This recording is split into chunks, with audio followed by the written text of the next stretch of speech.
Conversar con Ramiro Calle es abrir una ventana a la profundidad del yoga. Estamos ante un hombre que ha dedicado su vida al estudio y la práctica de esta filosofía. Esta entrevista que vas a ver es parte de una serie de entrevistas que estamos realizando a profesores, profesoras y estudiosos del yoga para elaborar un documental que muestre la profundidad de esta disciplina, que tanto nos puede ayudar a vivir con un cuerpo sano y una mente equilibrada. Una vez que hayamos realizado el documental, lo vamos a distribuir entre las personas que quieran tener una copia. Ese va a ser el único canal de difusión. Cada persona que tenga una copia del documental lo podrá compartir con sus amistades o subirlo a sus redes sociales. El propietario de cada copia tiene los derechos de distribución para darle el uso que quiera, siempre para extender el conocimiento del yoga. Si quieres tener una copia de este documental, entra en el enlace que encontrarás al pie de este vídeo. Ahora damos paso a la entrevista con Ramiro Calle. ¿En qué momento de su vida le llega el yoga o la chispa o el conocimiento de que existe lo que se llama yoga?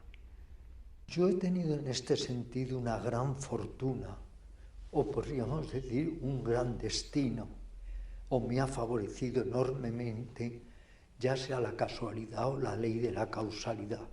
Y esa gran fortuna es que mi primera gurú fue mi madre María del Mar, una mujer muy avanzada a su época, una mujer muy creativa, muy sensible, hija de escritores, nieta de escritores también, y que esta mujer me adentró, María del Mar, en todo lo que es el interés por lo espiritual, en todo lo que es el interés por lo que está más allá de la mente ordinaria y toca más con el corazón o con el espíritu. Y ella también fue la primera que me llevó a una clase de Hatha Yoga, con motivo de que ella comenzó a practicar con un maestro hindú que llegó de la India, se estableció en las afueras de Madrid y comenzó a dar clases de Hatha Yoga. Eso por un lado. Por otro lado, un íntimo amigo mío que era practicante de judo, como yo era en aquella época, era un gran experto en místicas orientales, en la espiritualidad asiática. Se llamaba Rafael Masciarelli, mexicano, y también comenzó a hablarme de lo que es el yoga, el samadhi, los maestros espirituales, las diferentes modalidades de búsqueda interior. Y yo tenía en ese momento 15 años, y en cuanto escuché la palabra yoga, reverberó en lo más íntimo de mí y empecé a interesarme por esta mística hindú, que era en ese momento muy desconocida, exótica para nosotros, pero que enseguida comprendí que es sin duda la primera disciplina de mejoramiento humano del orbe y de evolución de la consciencia. Y a partir de ahí, de los 15 años, empecé a indagar, a profundizar en el yoga con muchos problemas, porque no olvidemos que en ese momento España era una dictadura, por un lado, que no nos daba ninguna facilidad, y por otro lado, el cardenal Ratzinger, que luego fue papa, el Papa Benedicto, pues era un obsesivo de ir en contra de la contemplación, de la meditación, del yoga, del zen y todas estas místicas orientales, con lo cual siempre teníamos un poco el corazón en un puño pensando que el centro de yoga nos lo terminarían prohibiendo o cerrando. Afortunadamente no fue así y llevamos ya en el mismo lugar, en la misma sede, 52 años. ¿Y qué iba encontrando? ¿Qué iba arañando de eso? Porque primero fue como un enamoramiento romántico, ¿no? Sí, totalmente, un gran enamoramiento. Al yo escuchar la palabra yoga, pregunté a mi amigo Rafael Masciarelli, Rafael, ¿qué es el yoga? Y él me dijo un método para el dominio de la mente. Y como mi mente era un caos, era una auténtica calamidad, porque yo era un adolescente sumamente insatisfecho en todos los órdenes, pues dije, aquí está mi técnica. Y me aferré a ella y es cuando empecé a indagar, pero ya no solamente en el yoga, ya me abrí a todas las místicas de Oriente, de Occidente, me abrí a lo que se llamaban entonces las ciencias ocultas o disciplinas esotéricas, estuve coqueteando, por decirlo así, con infinidad de métodos para el autoconocimiento, el autodesarrollo, la autorrealización. Para entender ese apasionamiento, efectivamente, esa tendencia casi obsesiva por las técnicas orientales de autorrealización, sin olvidar nunca las occidentales, hay que darnos cuenta de que yo había sido un niño muy frágil físicamente, había nacido con las piernas vueltas hacia detrás. ¿Quién iba a decir que yo algún día podría hacer el loto, el Padmasana? Era un niño muy insatisfecho, experimentaba mucho el llamado tedio existencial, mi afán por descubrir respuestas a los grandes interrogantes de la vida. Entonces, claro, cuando escuché la palabra yoga y me enteré de lo que era, de lo que me ofrecía, de lo que me podía convertir, a dónde me podía llevar, indudablemente me apegué a ello de una manera casi desesperada, sí. O sea, que surgió de una necesidad, ¿no? Una necesidad. Yo creo que la búsqueda espiritual, ya que lo dices, surge siempre de una necesidad. Y me gusta decir que no hay muchas razas, hay dos. Las personas con necesidades espirituales y las personas que incluso son refractarias a ello. Me acuerdo que se le preguntó a Ramés Balsekar, al que le hice una muy larga entrevista en Bombay para mi libro Conversaciones con Yogis, se le preguntó por qué en unas personas se activa el mecanismo de la búsqueda y en otras no. Y él dijo, eso es un gran misterio.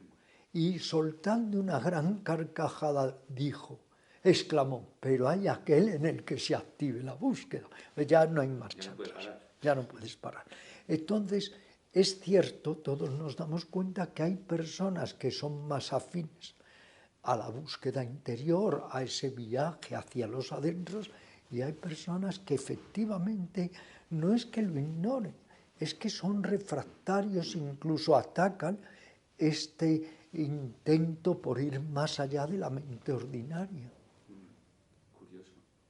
Y partiendo de ese joven con necesidades por el propio desequilibrio, ¿va encontrando en la práctica de yoga un cambio profundo? Que Muy profundo, porque no solo era el desequilibrio, sino sobre todo las carencias. Yo tenía una necesidad enorme de encontrar respuestas. No solo el por qué estoy aquí, el para qué. Recuerdo, esta es una anécdota que comento en mis memorias espirituales, el viaje de mi vida. Recuerdo que cuando yo tenía 5 o 6 años, me reuní con mi padre y le dije, papá, yo nunca voy a tener hijos. Mi padre, alarmado y extrañado, me dijo, ¿y si yo hubiera pensado lo mismo? Y yo dije, estaría seguramente mucho mejor. Ya desde ese momento yo sentí que o creaba y tenía el hijo del espíritu o no quería ningún hijo. Renunciaba al hijo de la carne, como ha sido, para encontrar el hijo del espíritu. Yo tenía esa enorme necesidad. Claro, el yoga, que como dice Mircea Eliade, es el eje espiritual no solo de la India, de todo Oriente, me brindaba, me ofrecía esas posibilidades para crecer interiormente, para completarme y sobre todo un niño como yo, casi desesperado, para encontrar la paz interior. Y desde entonces siempre he dicho en mis clases, y llevo dando clases, llevo a 60 años, no hay nada que pague un instante de paz. sentimos ese gran vacío interior, sobre todo los llamados buscadores espirituales, y entonces tratamos de encontrar claves, técnicas, procedimientos para llenar ese agujero interior. Al principio decía como que cuando le explicaron lo que era el yoga, le daban como las claves, ¿no?, para entender el para qué.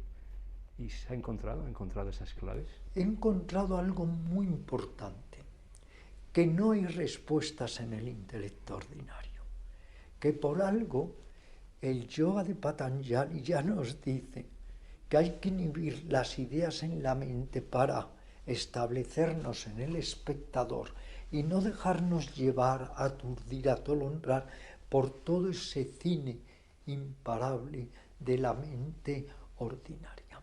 En mi relato El Fakir, que ahora ha salido la edición número 20, que ha entroncado muy bien con el occidental, hablo de Nirmana Kala, la mansión del silencio.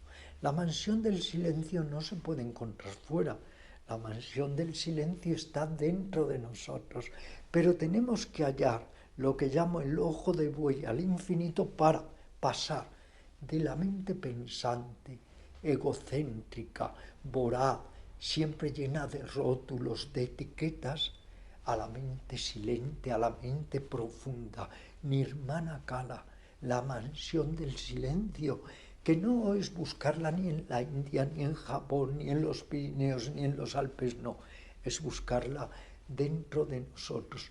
De ahí que haya un adagio muy antiguo en el yoga que reza: cuando el pensamiento cesa, se revela la luz del ser.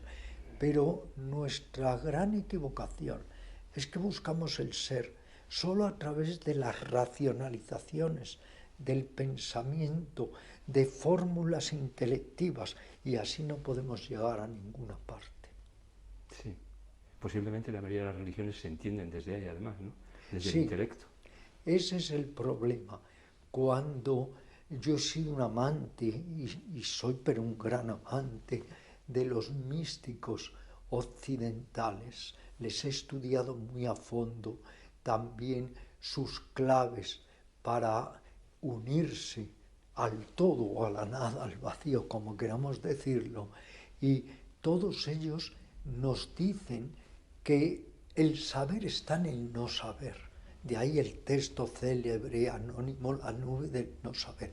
El saber está en el no saber. No es una acumulación de ideas, de conocimientos, de pensamientos, no.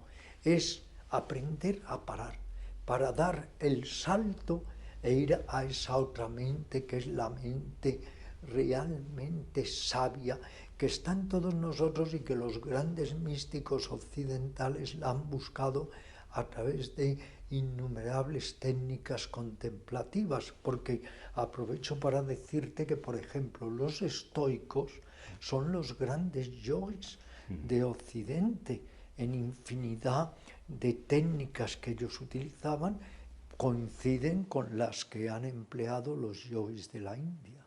Y en esa vida cotidiana de la gente en general más ordinaria, que bueno, pues tiene un trabajo que puede ser un poco opresor, una familia complicada, una economía con la que hay que luchar también, ¿cabe esta senda? Por supuesto, yo creo que cabe más que en nadie, porque hay un adagio muy significativo que reza: sin el Dharma, la enseñanza, la vida es nada. La mayoría de las personas, ¿qué hacen a lo largo de su vida? Siempre más de lo mismo, en el mismo plano, sin ascender a otros planos de conciencia, de conocimiento, de sabiduría. El más de lo mismo nos va enrutinando, pero además nos va alienando. Y precisamente cuando llevamos una vida cotidiana, necesitamos métodos liberatorios para poder enriquecer esa vida cotidiana, rutinaria, con sentimientos de autodesarrollo, de autoconocimiento y de darle un sentido más elevado a la vida. Como decía muy sabiamente Erich Fromm y también Maslow, Cuando uno ha cubierto una serie de necesidades básicas, la comida, el alojamiento, algunos medios para la diversión o el placer, no podemos quedarnos atascados ahí, tenemos que tratar de cultivar otros planos, el plano del arte, el plano de la real comunión con los demás, el plano de la búsqueda, del autoconocimiento. Si no, la vida se vuelve extraordinariamente repetitiva y gris, pero además psíquicamente nos va erosionando. No hay que olvidar que hay millones en nuestro país de personas con ansiedad, millones de personas con fatiga psíquica crónica, millones de personas con depresión. Quiere decir que sus vidas no les llenan. Lo que pasa es que están metidos en un surco repetitivo de consciencia y no logran salir de ahí. Por eso cada día, afortunadamente, se expande más la meditación, porque buscamos otras maneras de ver, de entender, de conocer y de actuar.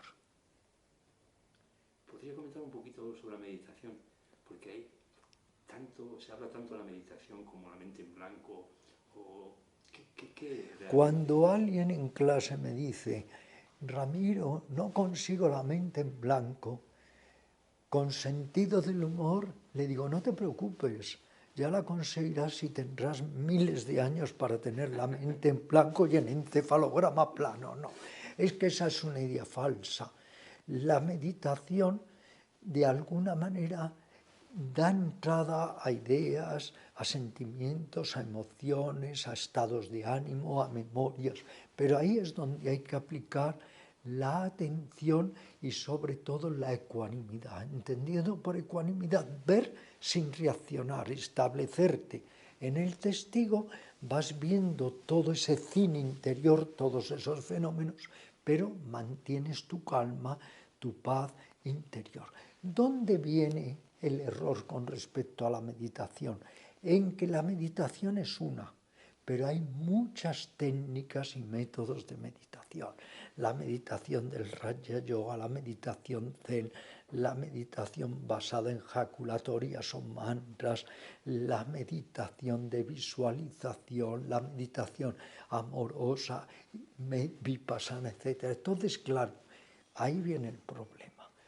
Un árbol, muchas ramas, y equivocamos las ramas con el árbol.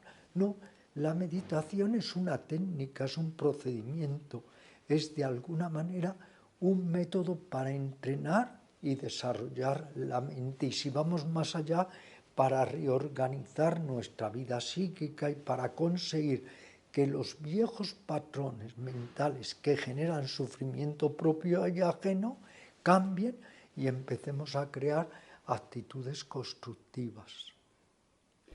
Hay algo también en el yoga que a veces no hay claridad. El yoga es una religión, tiene un Dios, tiene que tener una creencia divina. En absoluto, en algunos de mis libros yo he dicho que es más fácil decir lo que no es el yoga que lo que es. El yoga no es culto, el yoga no es religión, el yoga no es gimnasia o calistenia, el yoga no es deporte, el yoga no es creencia, el yoga no es dogma. ¿Qué es el yoga?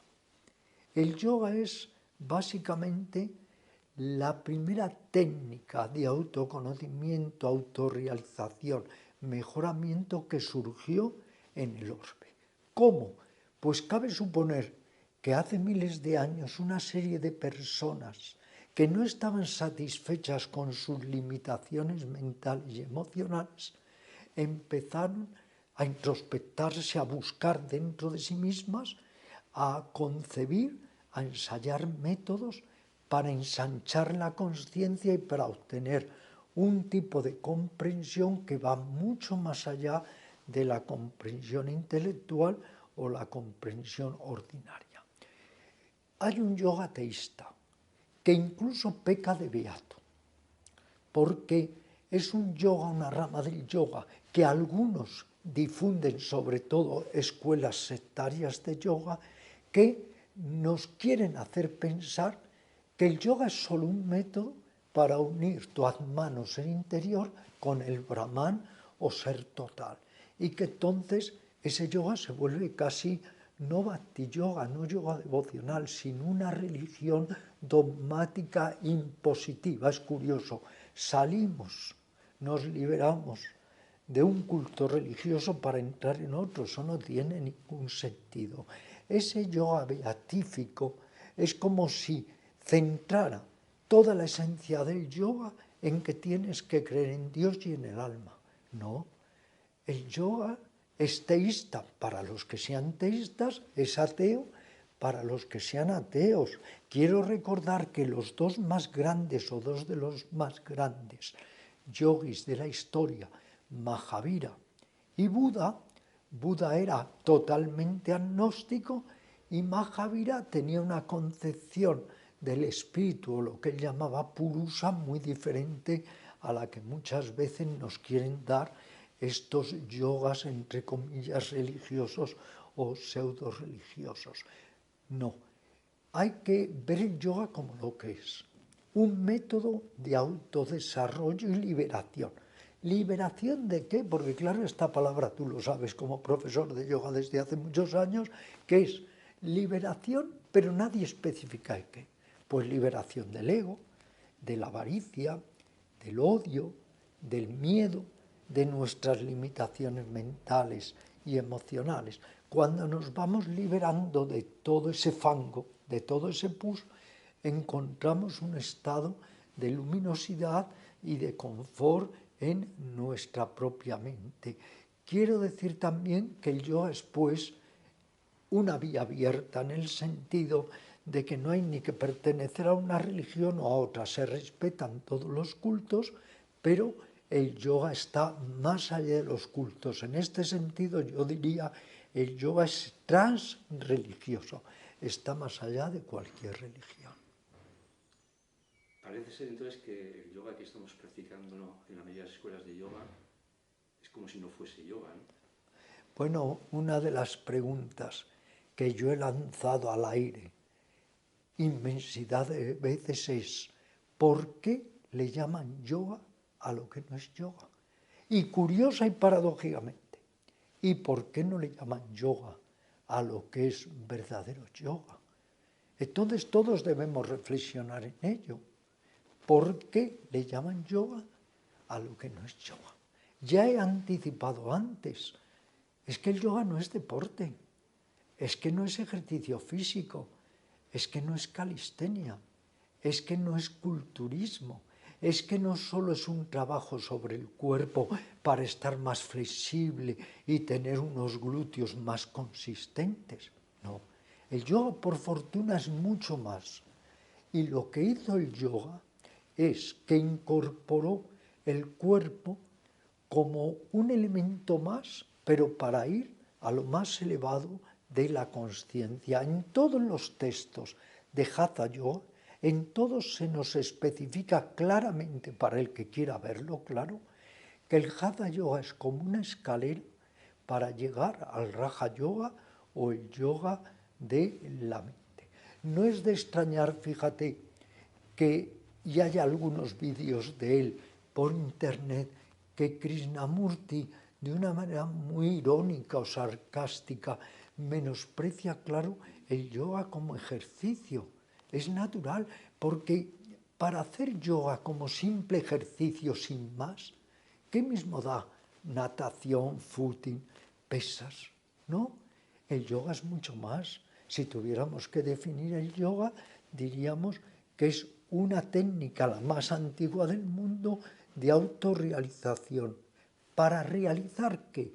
Para realizarnos a nosotros mismos, porque todos estamos tan identificados con la falsa personalidad, con el ego, con la máscara, que al final nos hemos perdido de vista a nosotros mismos. ¿En qué momento hemos pervertido el yoga de esa manera? Porque la fuente, en los textos se ve claramente que el yoga tiene un sentido que claro, nos está dando. Claro, es que tenemos que ir al origen, tenemos que ir al sentido. Te contaré una anécdota que incluso es jocosa. Yo tuve ocasión de entrevistar en varias ocasiones a un gran especialista, no solo en yoga, sino en otras técnicas de autorrealización, incluida el sufismo, que era Pio Filippani Ronconi. Pio Filippani Ronconi era catedrático de Tantra en la Universidad de Nápoles. Y las entrevistas que le hice parte las incluí en mi libro Conversaciones con yogis. Recuerdo que cuando llegué a casa de Pio Filippani Ronconi, un piso que tenía en Roma, abrió la puerta y su recibimiento fue hacerme una llave de aikido y lanzarme por los suelos. Ese fue como yo conocí a Pio Filippani Ronconi. A partir de ahí estuvimos hablando muy profundamente y él dijo algo muy sabio que además a ti, como profesor de yoga que llevas tantos años, te gustará saber. Dijo que ha llegado el momento de que los propios occidentales tratemos de mejorar la calidad del yoga, tratemos de restituir el auténtico yoga a la India. Él decía que la India ya se ha desgastado totalmente y que ahora urge que Occidente, los verdaderos y serios amantes y practicantes de yoga, restituyan el genuino yoga incluso a la India, porque él decía que la India, también lo decía Deos Bernard, vive de talentos pasados, está quemada como un campo que ha dado tanto que se ha desertizado. Tenemos, sí, ese deber y ese privilegio de restituir el verdadero yoga al mundo, los que lo practicamos. Y para ello tenemos que darnos cuenta dónde empieza la quiebra del yoga. Y empieza allá por el 1920, por el 1930, cuando los primeros mentores hindúes de yoga vienen a Occidente, sobre todo a Estados Unidos, y empiezan a impartir un yoga que es culturismo, que es gimnasia, que es burda calistenia, donde increíblemente se hacían y se siguen haciendo en parte campeonatos de asana, y donde a mí me quisieron ya también involucrar para que yo apoyara el yoga como deporte en las Olimpiadas y me negué totalmente a ello. Y por fortuna ese intento de convertir el yoga en un deporte y llevarlo a las Olimpiadas fracasó de momento. Esos primeros mentores no daban auténtico yoga, no hablaban de Patanjali, no hablaban de los grandes sabios del yoga. ¿De qué hablaban? De un yoga ya totalmente hecho culturismo, en el que había habido una fusión de técnicas de yoga, asanas, y un poco de pranayama, casi nunca pranayama, y sobre todo calistenia y culturismo. Y eso lo arrastra el yoga moderno. A mí se me ha llamado, se me ha calificado, denominado el azote del yoga moderno. Yo no tengo nada en contra del yoga moderno. Los yogas, como todo en esta vida, evolucionan, pero tendrían que evolucionar para bien, no para ofrecer un pseudo yoga a los practicantes de yoga y hacerles creer que esto es lo grave, que están practicando yoga, cuando eso no es yoga. Me gusta poner un ejemplo muy simple. Si tú quieres clases de ajedrez, no te dejes engañar si lo que te están dando es clases de jugar a las damas o de backgammon, que la mayoría de los asanas además no eran yoga, estaban inspirados en gimnasia danesa o en gimnasia finlandesa. Por eso yo creo, sí, que tenemos que recuperar un poco las genuinas raíces del yoga, empezando por decir, no hay yoga sin pranayama. A mí me parece increíble que se den clases de asanas, miles de asanas, que como dice un maestro actual, todos los días alguien inventa una asana. pero ¿dónde está el pranayama? ¿Dónde está el savasana? Y sobre todo, ¿dónde está la actitud? Porque a mí ha habido gente que ha venido y me ha dicho, Ramiro, ¿me sirve si estoy haciendo la cobra, viendo una serie en televisión? Le he dicho, a nivel de elasticidad te sirve, pero ¿dónde queda la mente? ¿Dónde queda la actitud? ¿Dónde queda la motivación? ¿Dónde queda el genuino sentido del yoga? Si tenemos este yoga que se ha ido de la fuente, ¿no?, que se ha desvirtuado de tal manera, ¿cómo podrían las escuelas de yoga, los profesores que somos profesores, volver un poquito a esa fuente? O los alumnos que no encuentran un profesor así, ¿en qué se pueden inspirar? Yo creo, si te parece oportuno, que tendríamos que empezar por hacer una reflexión consciente, honesta, de qué buscamos con el yoga. Porque claro, si usted lo que busca es eso, tener más fibras, más musculatura, ser el más flexible del cementerio, no haga yoga, porque tampoco es yoga lo que le están dando. Hay infinidad de técnicas gimnásticas fenomenales. Yo mismo tengo escrito un libro, se llama Yoga y Deporte. Hay que saber qué quiere usted del yoga y a dónde quiere llegar. Todos somos un conjunto de vestiduras, como se dice en la tradición del yoga. Somos cuerpo energético, cuerpo mental, cuerpo emocional, cuerpo espiritual, y somos también entidades que nos relacionamos o comunicamos con los demás. El yoga es un método muy integral, trata de apuntar a todos los elementos que nos constituyen y tenemos que tratar en este sentido de sacar todas esas técnicas, métodos del yoga para beneficio del ser humano. A veces la gente me dice, pero ¿podrían practicar yoga los animales? Y les digo, no, es que ellos afortunadamente no lo necesitan. Pero yo mismo he tenido 11 años, un maravilloso gato, que he escrito un libro que se ha hecho muy famoso sin pensarlo sobre él, que se llama Las enseñanzas de mi gato Emil, y él me ha enseñado todo. Ha sido mi maestro, ha sido mi hijo, ha sido mi hermano, ha sido mi mentor, me ha enseñado todo. ¿Por qué? Porque los animales, en cierto modo, ya son yogis, aunque sean yogis espontáneos. No necesitan hacer yoga, pero nosotros sí. Pues nosotros tenemos confusión, tenemos nerviosismo, somos avaros, estamos llenos de rencor, de rencillas. Nosotros sí que necesitamos yoga. Pero claro, no vamos a transformarnos, Fernando, solamente a través de la elasticidad corporal. Para transformarnos, y hay que decir, no hay yoga si no hay transformación, necesitamos acopiar diferentes técnicas. El cuerpo no es el fin, el cuerpo es un medio. A partir del siglo XV se consideró que el soma se podía poner al servicio también de la evolución, pero sin olvidarnos de los yogas básicos, empezando por el yoga mental, la meditación, la concentración, el autoconocimiento, el autodesarrollo.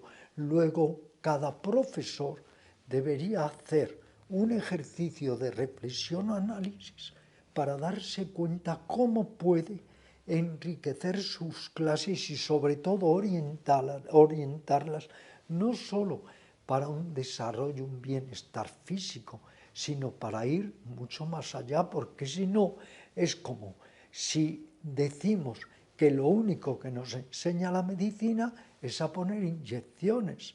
Es un reduccionismo verdaderamente atroz el que se está haciendo con el yoga y convirtiéndole muchas veces en una acrobacia exótica. Qué bueno, Ramiro. No, es que nos ofrece mucho ese gran árbol con muchas ramas, con muchos frutos, y no lo aprovechamos. ¿A dónde llega nuestra ignorancia? ¿A dónde llega Maya? Lo ilusorio, que tenemos las medicinas y es como si las metiéramos en el cajón de la mesilla y no las ingerimos. Es absurdo que algo que es tan rico en técnicas, en enseñanzas, en métodos, nos limitamos a solamente querer cada día hacer asanas más exóticos y que exijan mayor esfuerzo y mayor flexibilidad. Pero si al final todos vamos a acabar en el mismo asana, que es el savasana o postura del cadáver, ¿para qué tanto afán, obsesión por jactarnos de que somos los más flexibles?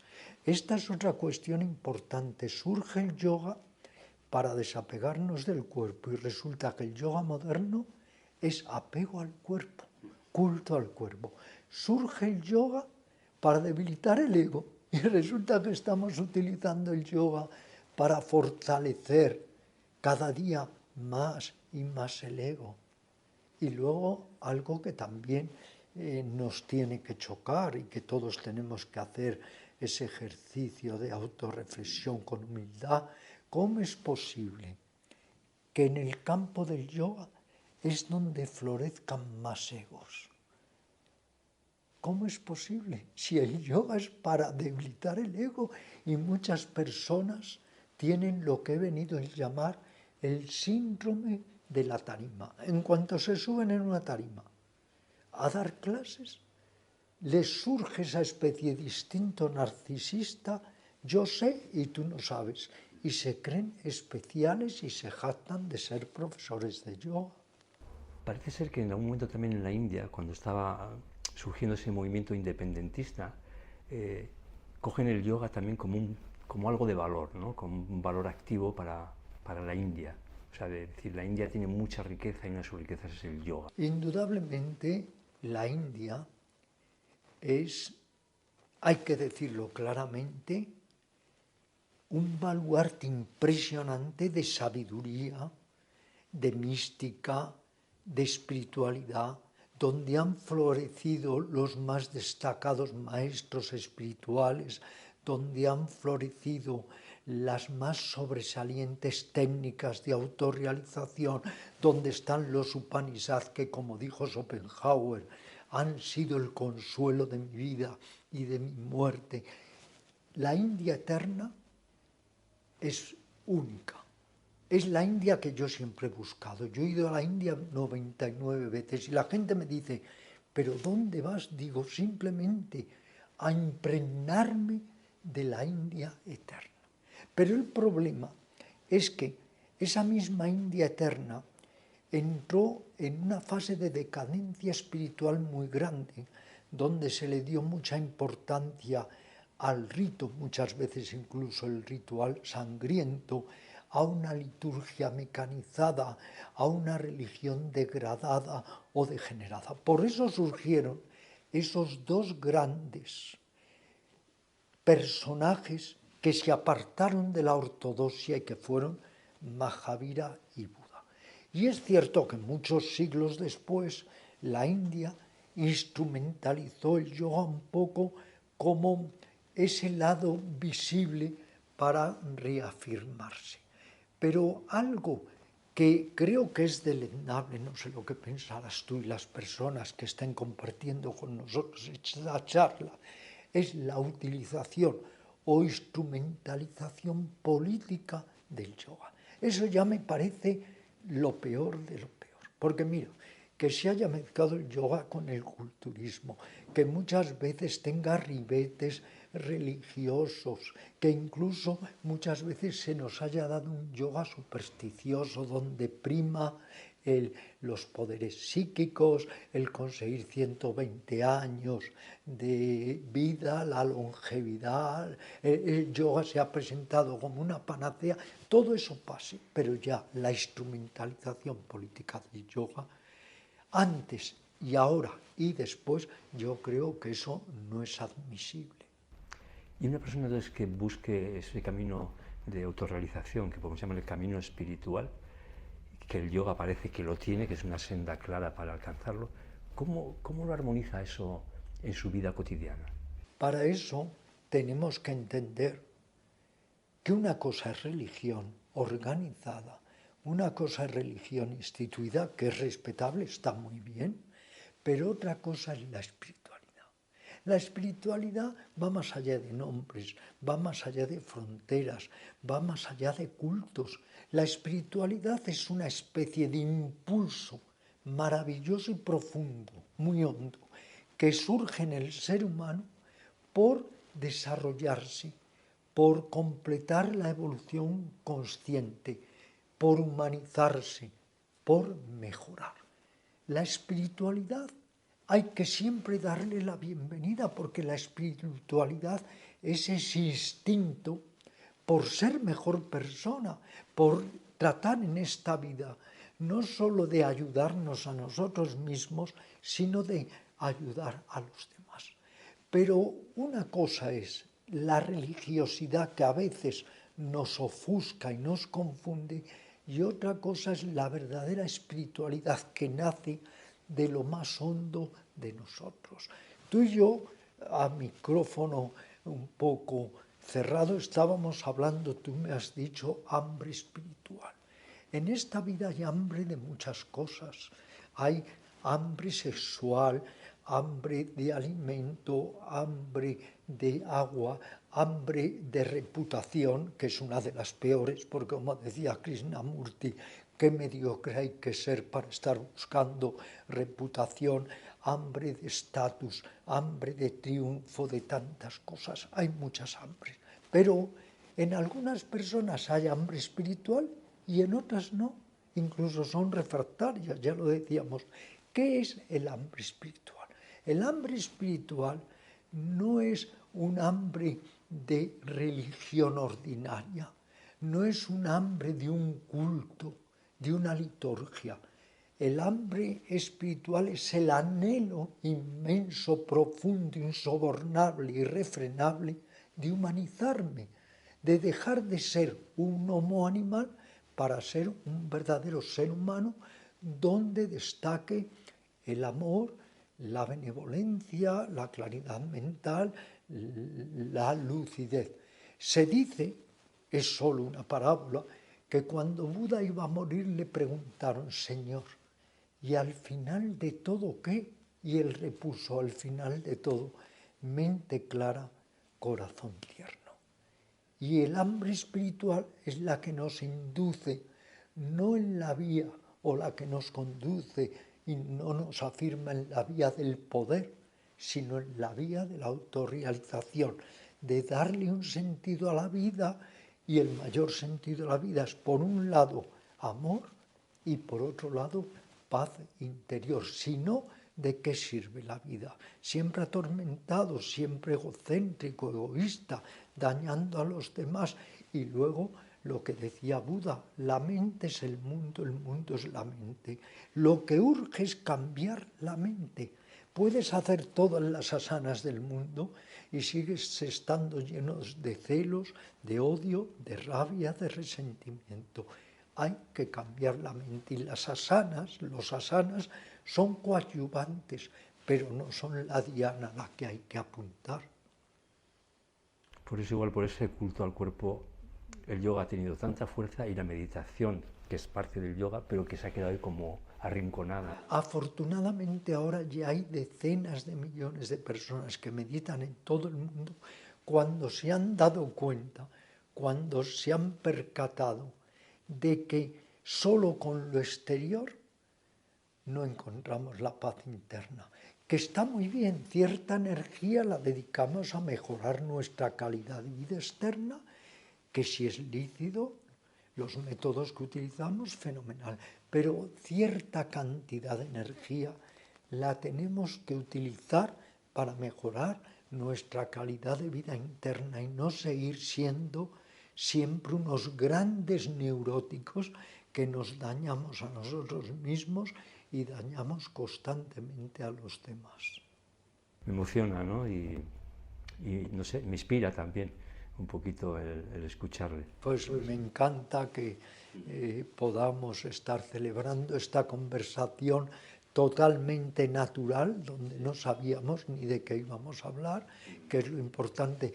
Como le dijo, fíjate, Tagore a Gandhi, le dijo: no nos importa que no nos veamos a menudo, porque nos estamos comunicando de corazón a corazón. Así que, de alguna manera, tenemos ahora esta oportunidad de comunicarnos de corazón a corazón, y os doy a ti y a todos los que se haya ocurrido este proyecto la más sentida enhorabuena para que prospere este documental, que creo que pondrá en muchos sentidos al yoga en su justo lugar, porque es que hay infinidad de personas que malinterpretan lo que es la esencia del yoga.